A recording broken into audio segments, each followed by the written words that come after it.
going to get to where I can see everything. All right. So core-to-core communication. This is used a lot, especially on larger projects, but can also be used on smaller to mid-sized projects whereby you want to have one core serving as sort of a control master for some other cores. I've done this a bit on large hotels or casino properties where we may split up, the casino floor from the showroom, from the meeting rooms and ballrooms. Those may all be on separate cores, but we will set up some control links and some audio links to transport, say, background music, have the same music available to all of the different cores, as well as our control. We would like to have one panel to rule them all. So by setting up some control links, we can go through and do all of that out of one core. So let's talk a little bit about the different ways that we can do this. We're gonna break this webinar kind of into two segments. We're going to talk about audio and video, and then we'll talk about control a little bit. We have 5 main ways of getting audio only in or out of a core. AES67 and software Dante. Those two run very similarly, but they have their own little nuances to be aware of. Media stream and WAN are the 2 other ways that we can do it. And then, of course, we have Q-LAN, which is our own audio transport protocol that we have. So in addition to that, we also have a block that is called System Link. This can carry audio and video. So this would be Q-SYS based shift AV streams, to be more specific. So we will show an example later on of where this would come in, but these are the methods that we're going to cover. So let's talk about AES67 first. This is a way where we can have audio streaming both between Q-SYS devices as well as third-party devices, and this does not require any hardware or licensing. So if you've got a newer Dante product that will allow you to put it into an AES67 mode, you can bring that into the core without having to worry about software Dante license or anything like that.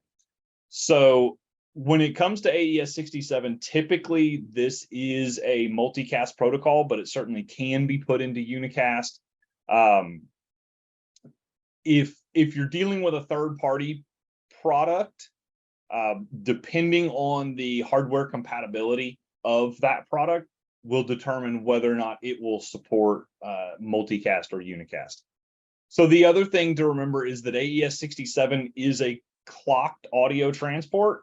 So when we've done the webinars where we talk about clocking, know that AES67 will use the PTP v2 clock inside of Q-SYS, and this is a way where we can make sure that the audio stays time aligned through all of our different devices. So AES67 also can support ways of getting into some SMPTE 2110 systems as well as Ravenna.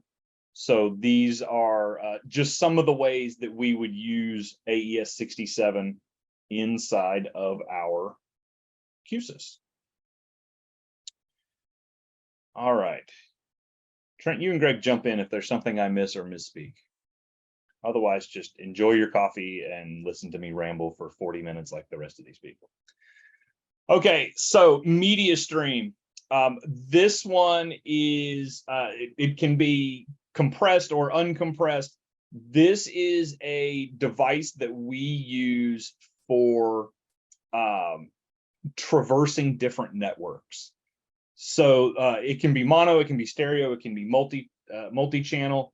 It can also receive just the audio portion of multiplexed AV streams, and we'll talk about that in just a second. But things like Cisco Stadium Vision, SVSI, devices like that that put their audio and video together, we can just strip out the audio side and discard the video side. So when it comes to transmitting, we can do MP3 data rates, we can do PCM. For SVSI, it's pretty easy. We can just type in the destination IP and the stream number. And then on our transmitters, we've also got a property that I'll show you once we're actually in the software looking at some of this, where we can set up the TTL, which is the time to live. What this does is this determines how many hops the packet can make before it gets deleted.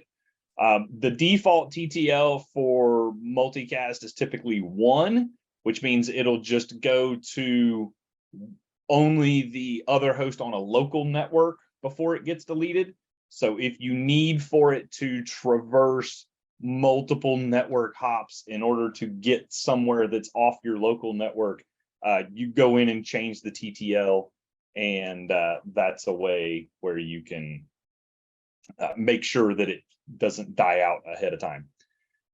There are also, when we get into receiving, we can do unicast or multicast streams. We can look at things like the Barracks in-streamer. We can look at Shoutcast, Stadium Vision. There's a bunch of different things that we can do, or a bunch of different sources where we can receive from. The best way before you decide to go into this is to check the help file. There is always the list there is kept updated along with any caveats that you may need to know in specific protocols. Also, if you go on to communities, you can't, which Greg is, repping the address right there in the back of his background. There are a lot of articles about use cases where people have come up with some creative ways to use some of the media stream or WAN stream blocks to move audio in and out. Last is a list of the codecs that we can receive. Again, check the help file. That's always the best place to go to make sure that you have the most up-to-date information on any of this. So along with the media stream, there is the WAN stream component. This is MP3 audio only, but it can transmit to either VLC or a Barracks.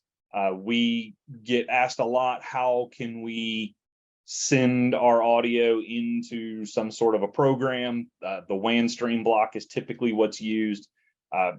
You need to be very careful and make sure that the channel counts and the channel types match between your transmitters and receivers, otherwise they will error out. And you can define multiple streams per component. So one of the things that gets people hung up is stream count and channel maximums. And before everybody starts asking, yes, you'll get a copy of this slide deck after we're done, which will include this chart and another one towards the end that you might be interested in. This is simply a chart that I put together with Trent's assistance to give a rundown of not only, a lot of people will start to think in terms of channels that they can receive, but the thing to remember is that there are also some component constraints as well. So for instance, in the NV32, while you can receive 12 channels of media stream or WAN, this needs to be accomplished across 6 receivers. So you can't go throw 10 mono channel receivers in there. You'll get a compile error. But you will also notice that on a lot of our cores, being the the Nano, the 8 Flex, the 610, and the 6000, that we have scaling license available for those. So if you get yourself into a scenario where you do need 10 mono receivers, and you're running a Nano or an 8 Flex, you can get the commercial scaling license, and you can take that from the stock 6 up to 12. So this is just a chart that you can use to refer whenever you're trying to do media stream or WAN, as far as the channel and receiver capabilities per device. Moving along, I didn't put, there it goes. Okay, sorry, I didn't have my questions open in case somebody was looking for us. Okay, so moving along, Q-LAN. So Q-LAN is a this is our audio transport protocol that we use. Couple of things to remember: the cores must be on the same LAN and clocking domain. Q-LAN is a clocked protocol. The streams are unicast only, meaning that is one transmitter can stream to one receiver at a time. One of the really neat things about Q-LAN, the Q-LAN component itself, is that you can create dynamic stream names and change them. Understand that if you do that in runtime, it will have to negotiate. It is not an instant switch like hitting a router, but it can be done. Channel counts must match, and Q-LAN, most importantly, supports redundancy, with the exception of the 2 big cores, as long as you have the property enabled. But remember that it does take 2 streams, and we'll look at that when we get into the software. I'm going to show you through all the components and all that. So software Dante. So this is a licensed feature. There is an 8x8 license that is included with every new core, with the exception of the NV32, just because we have to pay Audinate for every one of those. So if people are just using them as video endpoints, it doesn't make a lot of sense. They do require clocking and some QoS considerations. This is fully covered in an entire webinar that we have called Planning Clocking Domains. If you haven't seen it, I highly recommend it. One of the really neat things about our software Dante block is that we can turn on and off external configuration via Dante controller.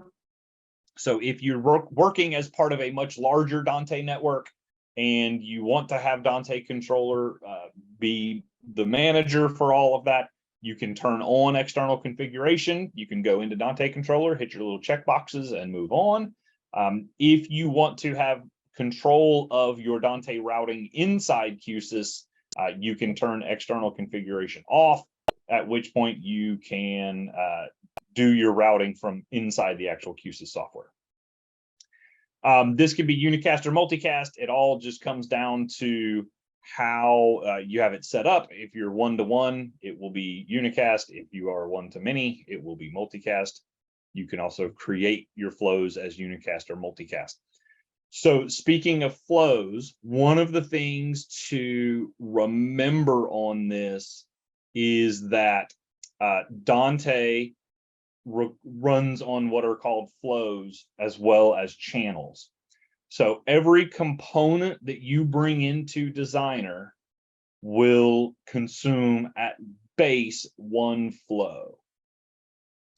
So how this works is every time you bring it in, again, this goes back to just like what we were talking about with WAN streaming or media streaming, that if you're trying to just bring back 1 channel, say you've got a bunch of wall plates and you just want to bring 1 channel in from each one of those wall plates, if you have an 8x8, or if you have say you've got a 32x32 license, you can't bring in 20 components with 1 channel each, because you will be over the number of flows, even though you are not over the number of channels. So this is something to consider. I wouldn't say that it's rare that we run into this, but I would say typically you're going to bring in 2 channels from a device, whether it's a stereo feed from some sort of a wall plate, or if you're making say you're making a Dante connection to a live sound mixer and you're bringing in 8 or 10 or 12 channels at a time, that's all still one flow. But just be aware. And again, this is a chart that I pulled directly out of the help file. So there's no wizardry going on here. This is all under the Software Dante tab in the help file. Okay, last one we're going to talk about is our system link. This lets us move AV streams and multicast audio from one Q-SYS system to another. While a lot of these protocols that we have talked about can be interoperable between third-party devices and Q-SYS devices, Q-LAN and system link, those are just from Q-SYS device to Q-SYS device. The network must be configured properly when it comes to multicast traffic. So IGMP, discovery needs to be available. Both of them need to be able to discover each other. Clocking needs to match up. This is a clocked protocol. And every component will give you a maximum of 8 channels of audio and 32 AV streams. And just so I'm clear, because I believe this is the answer, every component is 8 channels and 32 streams, or is that the total that can be pushed between each? No, that is the total. Okay, total of 8 channels and 32 AV streams. So don't go crazy. But it is a good way to move audio and video around, which is what I'll show you when we get to our little live example that I have running in my office. And then also, I guess, Trent, you can correct me if I misspeak on this, but you can go 1 to many if you need to. Yeah, that's the whole point of System Link, is that it is multicast. So you can send, for example, an AV stream and some audio channels from one NV32 in one system to multiple NV32s in multiple systems. It's a very, very efficient way of distributing shift AV over the network. Perfect. Great. So the last thing that I want to show is this little chart that I put together that talks about the different protocols that we have, and whether they're unicast or multicast, whether they are designed to function on a LAN or in a WAN environment. Start and stop basically just means, is there an enable or disable button inside of the component? Is it a clocked protocol? Can you make runtime changes? So this just means, can the streams be renamed or rerouted while you're in runtime? The AES67 has an asterisk next to it because there are some things that can be changed runtime with AES67, but don't go crazy again. And then third-party devices, can these components communicate with third-party devices? So the answer to them is yes, with the exception of the Q-LAN and the system link, because that is designed to just be a Q-SYS to Q-SYS protocol. So that covers audio and moving audio between different cores. I want to talk a little bit about control, or I want to introduce control in the slides, but really when I get into control links, that's going to mostly be done inside of Designer because that's the coolest place to see it and it'll make more sense. So control links, this is, once you start doing this in larger installations, you will find out how powerful this is. What I find the most interesting about it is once you set up control links between 2 cores, even if you go through and push a change to one core, everything will just automatically relink itself when that core is back up and running. I understand that's probably fairly simplistic, and everybody is probably thinking, well, of course it does. Why wouldn't it? But never underestimate something not just relinking when something gets reloaded. So I have found this to be a very solid way of communicating between two cores, especially from the control standpoint. So the way it works, we'll bring in, you bring in a control link block, you determine whether that block is going to be a server or a client. When you are communicating between servers and clients, it is important to know that the controls and the count of the controls need to match up. And you can have groups of controls, and then you can have controls inside the groups. I'll show you this in a second inside the software, but it's very similar to the way our custom controls work. A few things to remember when you are setting up these controls. Triggers can only go from a client to a server, not the other way around. And meters and LEDs and text displays only go from the server back to a client.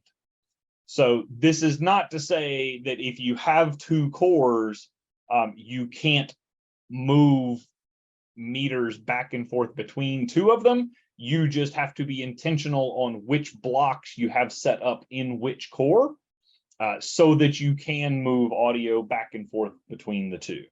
All the other controls are bi-directional, and it's very slick. So whenever the core with a server block connects and comes online, it will automatically populate those out to all of its clients. This can traverse LANs if needed, and it also supports redundancy. Okay.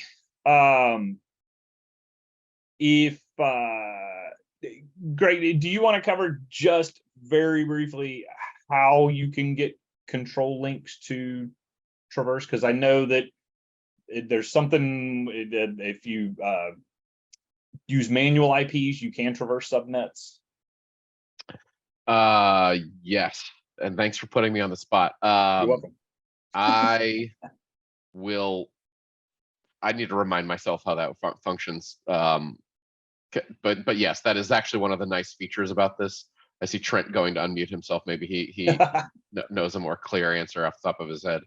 So control links are kind of a client server architecture. Yeah. So you have, you basically have something acting as a server on one side who's serving up the control, and then someone or multiple clients who are subscribing to that control as clients. Provided that you have a routed network properly set up and you have the gateway properly defined on one of your LANs on your core, yes, IP addresses, or even if you have DNS deployed on your network, you can use DNS names as well. Yeah. So it will work just as any regular IP technology works, as long as you have that routed network and gateways properly set up, and DNS optionally if you want to use name-based routing.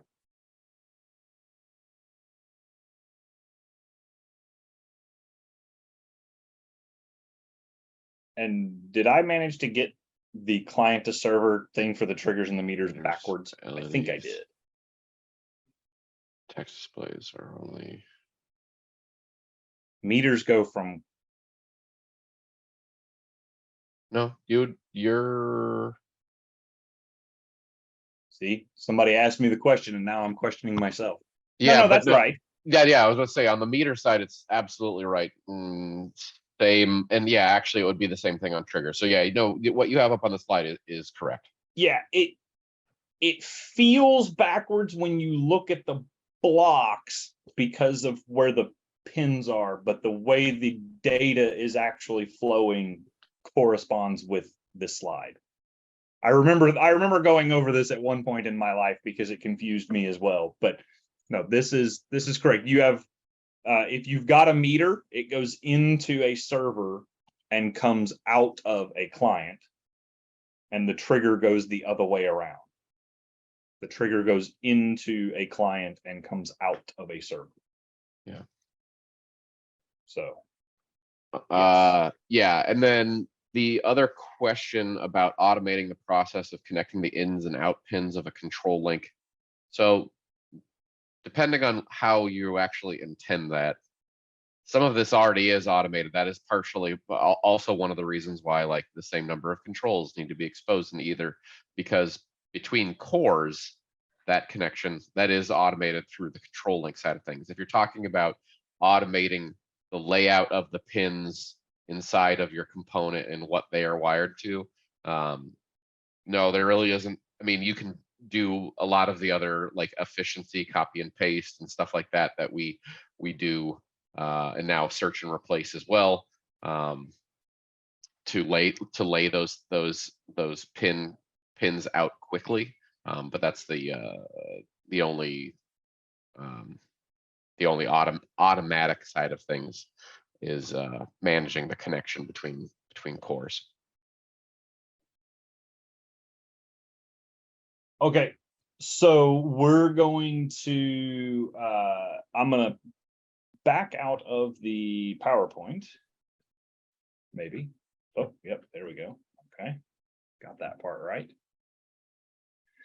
And I'm going to show this.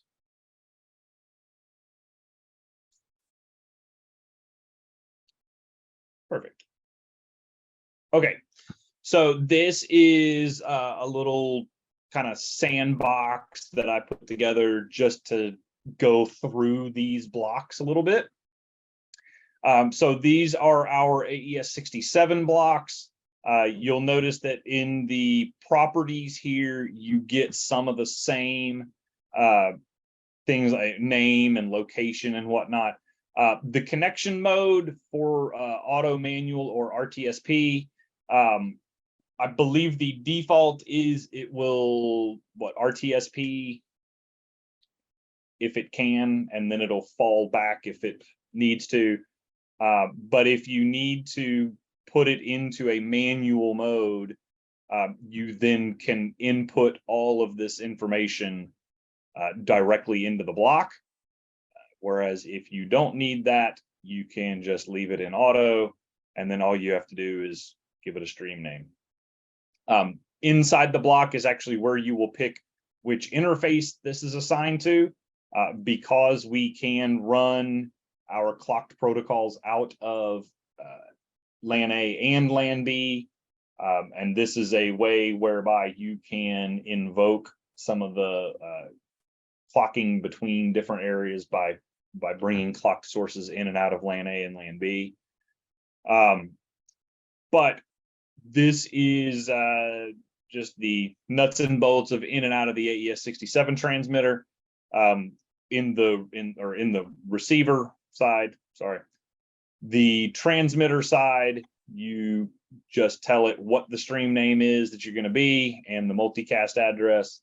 Same thing with the mode. You can put it into a manual mode. You can put it into an RTSP mode, or you can just leave it in auto and let whatever you're sending it to figure it out. All right, so next I want to show through Q-LAN a little bit. So this is the Q-LAN receiver. This is the Q-LAN transmitter. This is where you will have the stream names. So if you have set it to dynamic stream names of no, then it will just, that stream name will be fixed. However, if you come in and say yes, this goes from a text display to a text input, and you can then define the stream name that you want to. So if you're putting it into the receiver, this is the transmitter that you will be connecting to. If you put it into the transmitter, this is how it will present itself on the network. And this is a way where if you needed to be a little more efficient on your receiver channels, you could come through and either script or use some kind of controls on that stream name on the receiver and change which transmitter you are receiving from while you are in runtime. All right, so the WAN receiver, again, this is where we can do stereo, mono, or multi-channel. This is where you will give it the interface that you want to. When we were in the AES 67 block, it was actually in the block. This one is in the properties, meaning that once it is set, it is set. And then you can also give it the IP port that you want to have this connect through. All right. Important to note, since the WAN transmitter and receiver is not clocked, this is why you all of a sudden get aux-A and aux-B as your port options, because those can handle unclocked audio sources. All right, so that covers the WAN transmitter. Next, we have media stream. So media stream gives us some other options here. Mostly, is it multiplexed? Yes or no? Again, with our mode, stereo, mono, or multi-channel, the transmitter is going to give us all the information that we need to put in. As far as, here's our TTL that we talked about. Here's the interface. If we're doing an SBSI stream, we give it a stream number. Otherwise, different protocols. The receiver, a little more stripped down, just because all you need to do is point it and tell it what interface to bring it in off of. So as we were talking earlier about how you can, some of these can be started and stopped while we're in runtime. You'll notice that the media stream, for example, has an enable button that you can turn on and off, which will either kill the transmission stream or kill the reception stream while you are in runtime. Software Dante, this one I would imagine a lot of people have used at this point. Give it a name, pick how many channels. It comes in banks of 8. This is an 8 flex that I have selected for this design, which is why it only goes to 32. Here's our external config and control. I'm going to open this up and then show what changes when we do this. When we say yes, you'll notice that these all gray out because we are not changing it from inside Q-SYS. We will be using Dante controller to do that, but it will at least pull this information and tell us what device and channel we are subscribed to. If we say no, then this becomes something where it will scan the network and find devices and channels once you go live with it. The transmitter, this is going to be the channel name as well as the flow associated with it. And this is for you to transmit from the Q-SYS device into another device. If you're using, say, an Aterotech wall plate that has a return XLR on it, or if you're using a Dante-enabled amplifier or something like that, a mixer that you want to send back to, this is what you would use to do that. Last but certainly not least, this is our buddy System Link.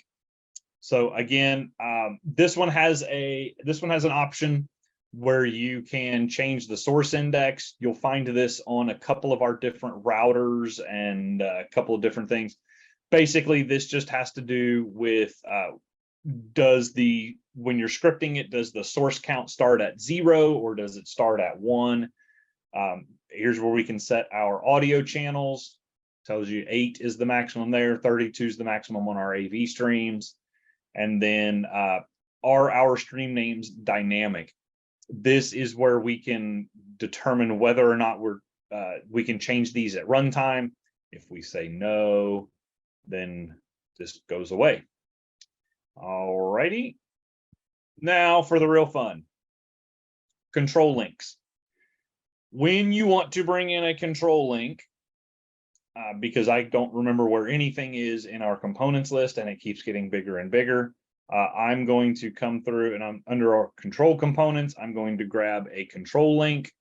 I'm actually going to bring in 2 of them right now because we're going to show the different ways this works.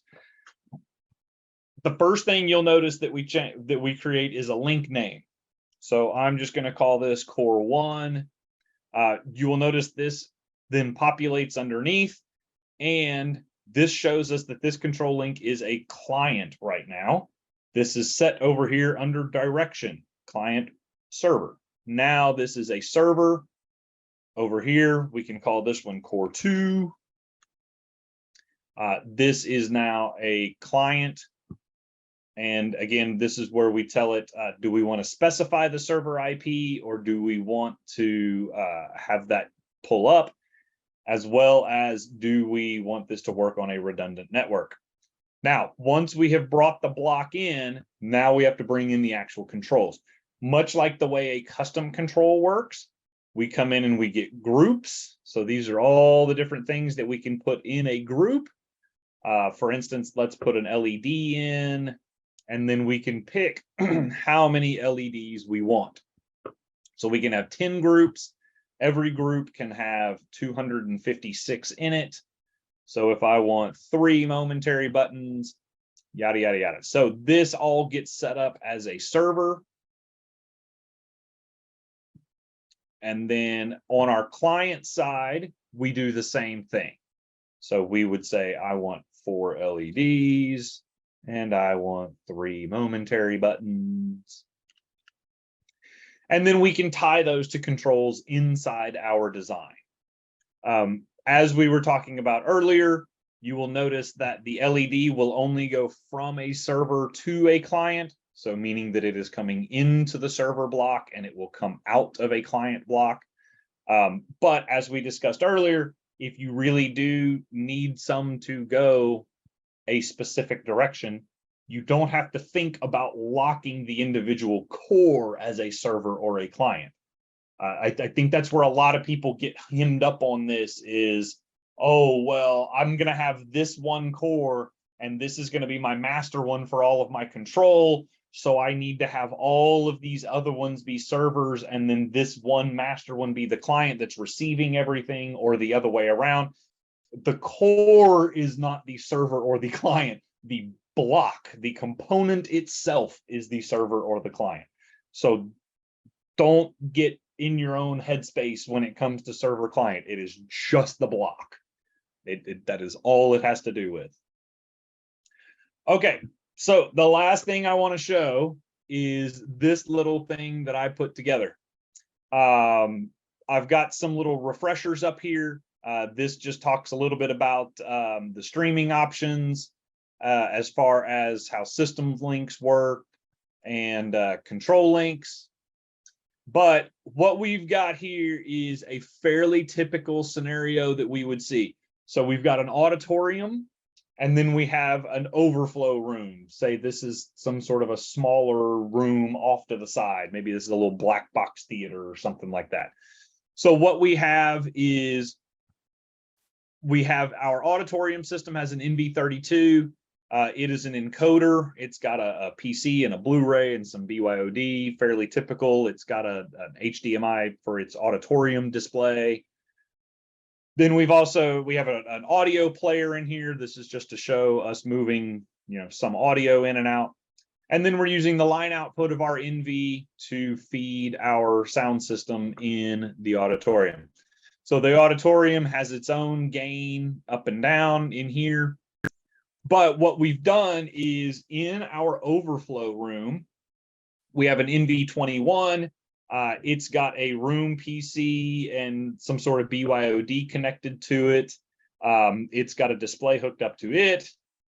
It has its own video. It has its own audio.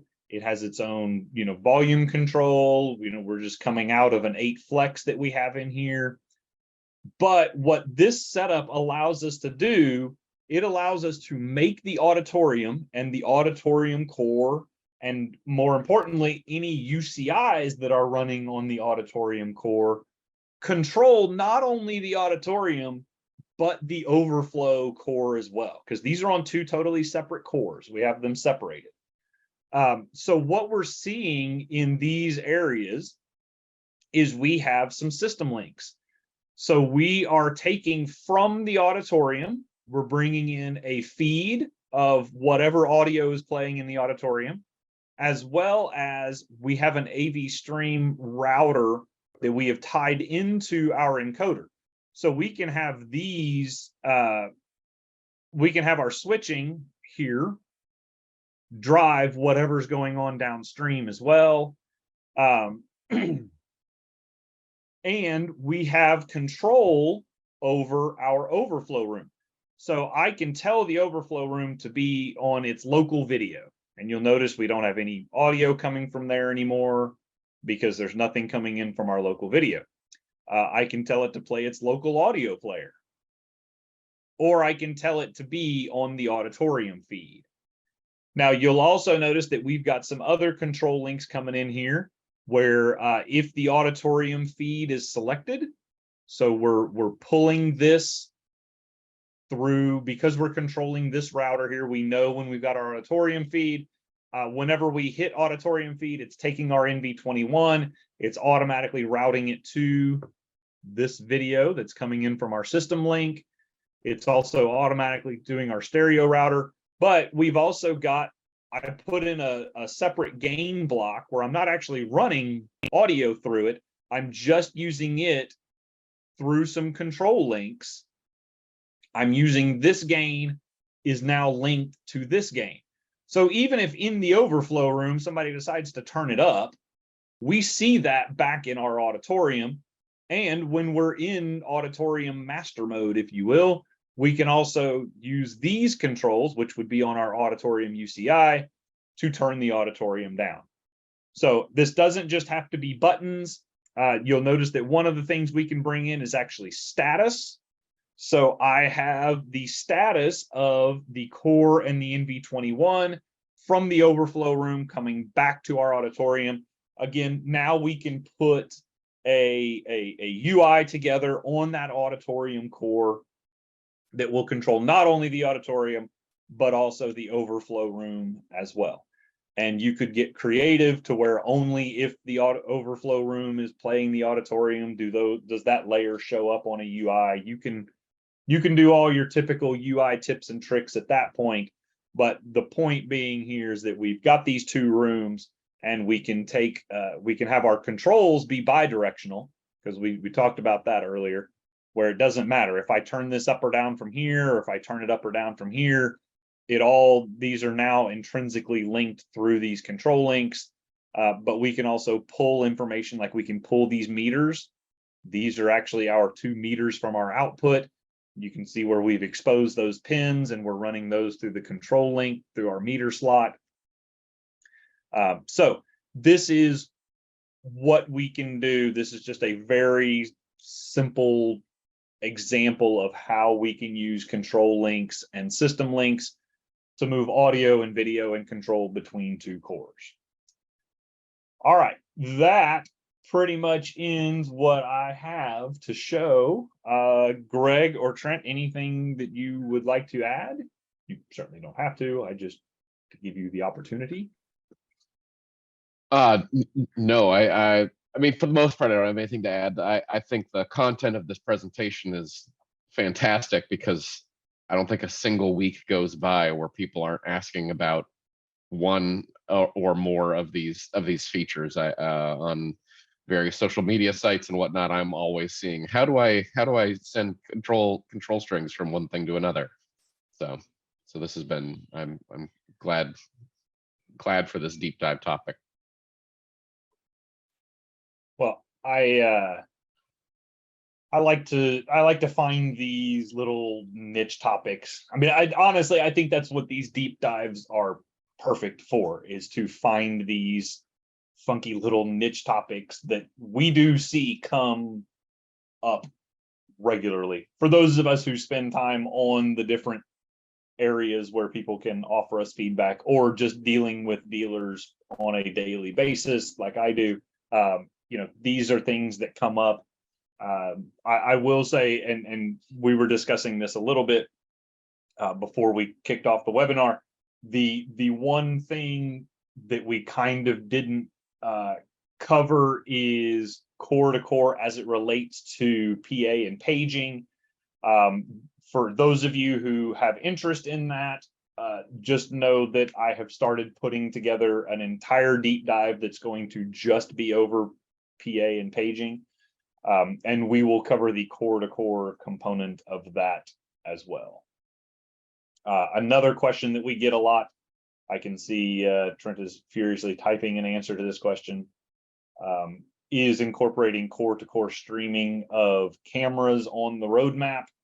I believe yes is the answer to that. And it's a very short answer because our roadmap has many, many things on it. Yeah, Like as I mentioned, you'll be everything's everything's on the roadmap. You'll be seeing the MediaCast functionality and architecture expanding over the next couple of years drastically, and that will wrap in a lot of the features that many are asking for in the video realm. You know, camera to camera or camera core to core streaming, HDMI to MediaCast, MediaCast HDMI, all those functions. Yeah. Yeah, somebody just posted in here that they ran into a multi-core system and they preferred it, the client preferred it as multi-core instead of the cores as peripherals. And again, this is, I will not sit here and tell you that one is better than the other, because there's a reason why we offer both. is because there are plenty of use cases where both make sense. I mean, the example that I gave earlier, where we see a lot of larger installations, your hotels and casinos and things like that, where they do want separate cores to run separate areas. They want that feel-good knowledge that if something catastrophic happens to a core, it's that one area, but they can still move audio back and forth. They can still move control back and forth, things like that. Then you get people that want the ease and simplicity of everything just being native. I can't tell you how many systems I've come across lately where I've explained to the dealer or to the end customer that we now have the ability to put a 610 in or a 5200 if it's a really big job, and use Core 110s as high density IO to be able to bring in either 16:8 or 8:16. And this is something they're interested in. They want it all to be localized. They want one design file. They want all of that. So I say all of that just to say there's a reason why we offer both, is because they fit different applications.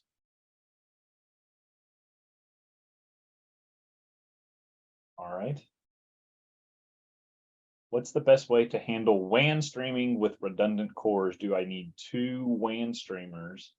Because when you specify the IP, if one of my systems switches to the redundant core, the IP changes and I lose the WAN stream. Well, I'll let one of you people answer this. That's a good question. I have to look into that. WAN streaming with redundant. Yeah. I can only assume you're referring to WAN stream transmission. So is it the reason why you would be using an IP address instead of name-based?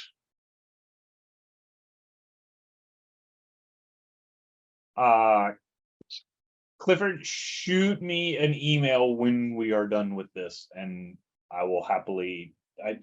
I think this is one of those we need a little more info, but yeah. Somewhat application specific, but there are ways correct. to accomplish it. Yeah. This is the old, there's a lot of ways to beat a dead horse, or however that expression goes.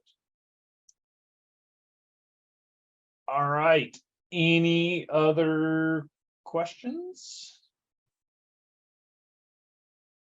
I'm going to do my gratuitous plugs for the rest of our webinars.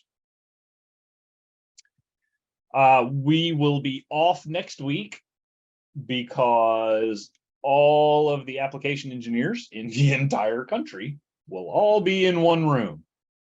So you would think this would be one of those things where it's like, protecting the top members of Congress, where they won't let us all gather in one room in case something happens, but it is not. Anyhow, we will all be in Costa Mesa next week. And then the week after that, I will be teaching somewhere else, but we will be doing the aforementioned planning clocking domains. So Dan will be teaching that. And then the last weekend, or the last Tuesday, the 29th of August, you will get to see my smiling face back here again. Hopefully joined by yet another product manager. But these two are probably happy this product is not theirs. I'm just kidding. No, we will be revisiting our Designing with NV Endpoints webinar. I did this a couple of weeks ago. If you have been around for a while, we have had one called Designing with NV32, but now with the NV21 and all of its new features and bells and whistles, as well as the advent of NV Core mode streaming, we have revamped this webinar, and it is now called Designing with NV Series Endpoints. And we will go over all of the different ways where we can leverage the power of the NV into a system. The slide deck, as well as the two designer files, I'll go ahead and have those packaged with the video. Marketing will put those together and provide all of that when they get it put up onto YouTube and all that. So you will receive all of that if you registered for the email, or if you registered for the webinar, you will receive an email whereby you will get the assets as well as a link to a recording of this, so you can come back and look at our handsome faces at your leisure. But if that is all, then we will call this a day. Trent and Greg, thank you so much for joining. This is always a pleasure to see the two of you.